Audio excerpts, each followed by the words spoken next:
Setelah lewat hari Sabat, Maria Magdalena dan Maria ibu Yakobus serta Salome membeli rempah-rempah untuk pergi ke kubur dan meminyaki Yesus.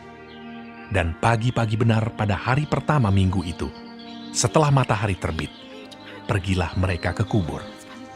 Mereka berkata seorang kepada yang lain, "Siapa yang akan menggulingkan batu itu bagi kita dari pintu kubur?"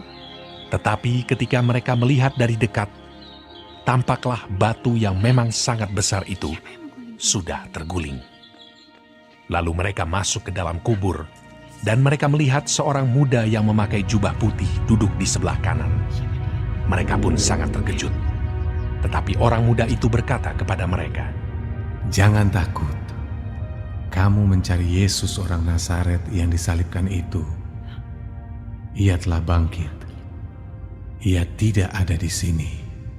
Lihat, inilah tempat mereka membaringkan dia. Tetapi sekarang pergilah, katakanlah kepada murid-muridnya dan kepada Petrus, ia mendahului kamu ke Galilea. Di sana kamu akan melihat dia, seperti yang sudah dikatakannya kepada kamu."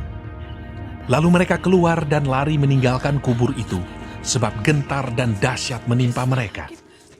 Mereka tidak mengatakan apa-apa kepada siapapun juga karena takut. Dengan singkat mereka sampaikan semua pesan itu kepada Petrus dan teman-temannya. Sesudah itu, Yesus sendiri dengan perantaraan murid-muridnya memberitakan dari timur ke barat berita yang kudus dan tak terbinasakan tentang keselamatan yang kekal itu.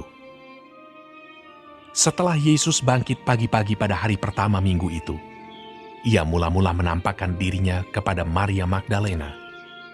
Daripadanya, Yesus pernah mengusir 7 setan. Lalu perempuan itu pergi memberitahukannya kepada mereka yang selalu mengiringi Yesus dan yang pada waktu itu sedang berkabung dan menangis. Tetapi ketika mereka mendengar bahwa Yesus hidup dan telah dilihat olehnya, mereka tidak percaya. Sesudah itu, ia menampakkan diri dalam rupa yang lain kepada 2 orang dari mereka ketika keduanya dalam perjalanan keluar kota. Lalu kembalilah mereka dan memberitahukannya kepada teman-teman yang lain. Tetapi kepada mereka pun teman-teman itu tidak percaya. Akhirnya ia menampakkan diri kepada ke-11 orang itu ketika mereka sedang makan. Dan ia mencela ketidakpercayaan dan kedegilan hati mereka. Oleh karena mereka tidak percaya kepada orang-orang yang telah melihat dia sesudah kebangkitannya. Lalu ia berkata kepada mereka, "Pergilah ke seluruh dunia, beritakanlah Injil kepada segala makhluk. Siapa yang percaya dan dibaptis akan diselamatkan, tetapi siapa yang tidak percaya akan dihukum. Tanda-tanda ini akan menyertai orang-orang yang percaya. Mereka akan mengusir setan-setan demi namaku. Mereka akan berbicara dalam bahasa-bahasa yang baru bagi mereka. Mereka akan memegang ular, dan sekalipun mereka minum racun maut, mereka tidak akan mendapat celaka.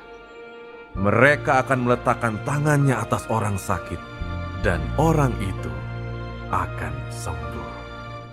Sesudah Tuhan Yesus berbicara demikian kepada mereka, terangkatlah ia ke sorga, lalu duduk di sebelah kanan Allah.